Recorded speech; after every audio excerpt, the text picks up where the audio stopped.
So today I'm looking at the Asus TUF FX505DT and the MSI GL65 9SC.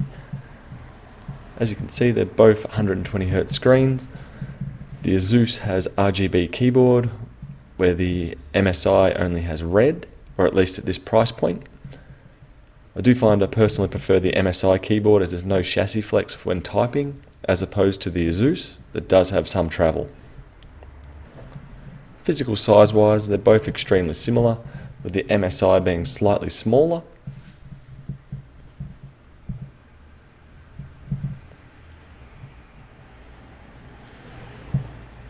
And the I/O is quite similar, where the placement of it is different.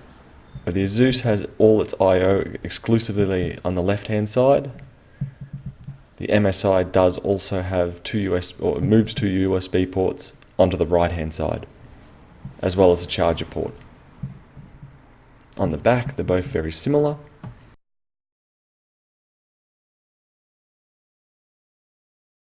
And while we're at it, the charging bricks themselves, we have the MSI on the right, the Asus on the left, both 150 watts, but the Asus itself is slightly more compact.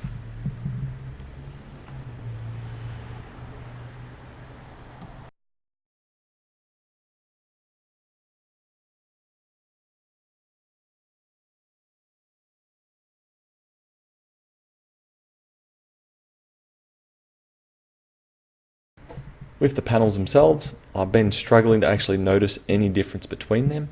I feel like the Asus may be a tad more brighter, but it may come down to individual panel calibration. So this one I'm just going to call a draw. Both very good viewing angles, good colors, good refresh rate. Now here we have the cooling side of things, where the Asus laptop here has mainly two copper heat pipes, both relatively large, two fans, one going from the CPU, two going to the GPU. I find it a bit on the low side. And here we have the MSI cooler, which, as you can see, the copper pipes themselves are considerably smaller, but there is a considerable amount more of them also positioned in different locations. So cooling wise, I'd personally prefer the MSI over the Asus.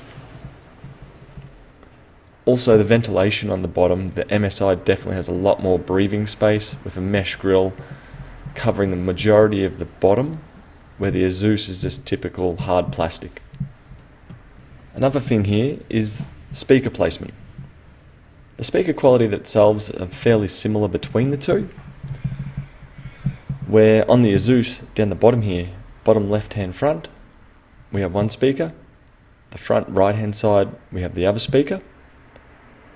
Compared to the MSI, which has them directly under the front, and both of them live there. So with this, I'll definitely give audio quality a win to the Asus as opposed to the MSI.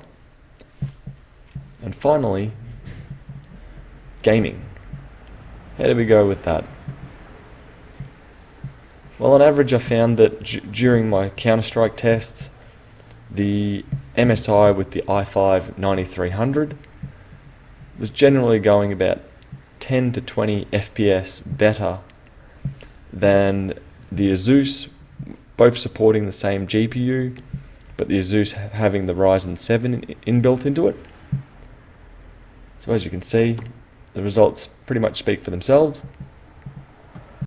And I'll just switch it over to the Gta5 Benchmark.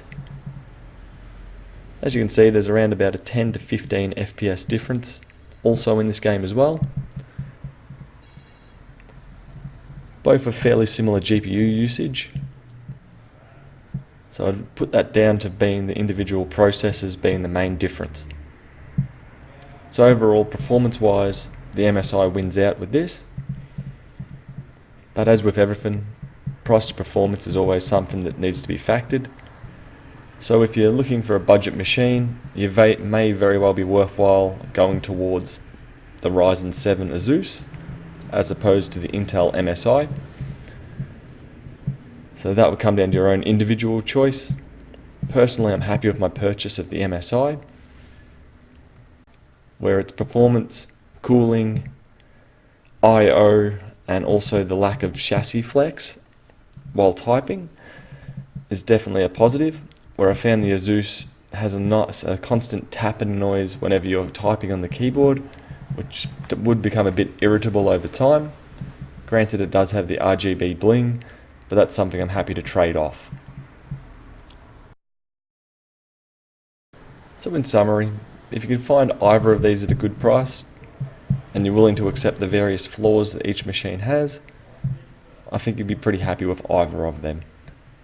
Granted, if you're paying full retail price for them, being that I think there's only $50 to $100 difference between the two, I'd definitely be spending that little bit extra on the MSI, even when you lose out on the RGB bling, just for the overall construction, cooling and performance.